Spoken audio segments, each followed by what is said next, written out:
D'abord, la France est vigilante et aux côtés de First of all, France is on its guard and supports all its citizens when they're in danger, so of course we have sent all the messages to ensure the protection of our citizens, so that the consular protection they are entitled to is assured, and that as soon as they themselves have signed the authorizations they might come back to France.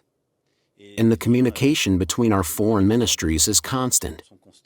But then, and above all, France is calling for a ceasefire as soon as possible, and for the lifting of the humanitarian blockade. That's what's scandalous, what's unacceptable in Gaza, and what, since the beginning of March, is shameful.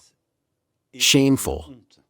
So I spoke again to the President of the United States and the Emir of Qatar, who play an extremely important role in the negotiations, to discuss this, firstly to thank them for their work, and to say that now we need to finally get this ceasefire, the liberation of the hostages, and finally to reopen the humanitarian corridors. It's vital, and for the United Nations, with their agencies, with the accredited NGOs, can do their jobs with complete transparency.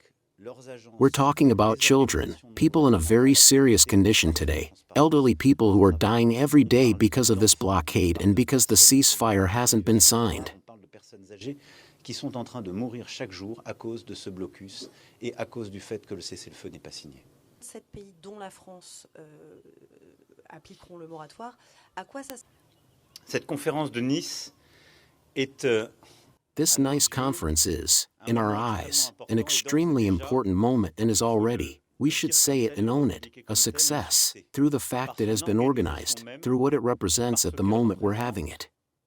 That means at a time when the headwinds have appeared again to blow issues relating to climate, the environment and biodiversity from the international agenda, never has the international community brought together so many heads of state and government, so many countries, for our oceans. De chefs d'État et de gouvernement, autant de pays pour nos océans. Where bottom trawling is banned. How do you aim to achieve?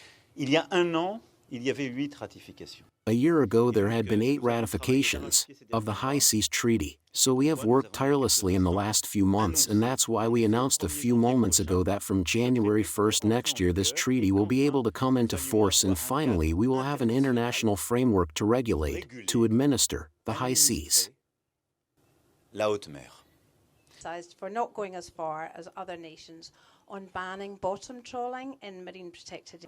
Avant Nice, nous étions à 8% d'aires marines. Before Nice there were 8% of protected areas in everyone's exclusive economic zone. We're reaching about 12% after this conference, which means we'll have increased protected marine zones by 50%, by the announcements we've made. France, through French Polynesia, 4.5 million kilometers squared, which means just with that we go from 4 to 5.2%. France is the second biggest maritime power in the world. The announcement that French Polynesia has made is, on the scale of the planet, 1.2%. They still seem to be upset with France. Can you tell me... Merci à toutes et tous.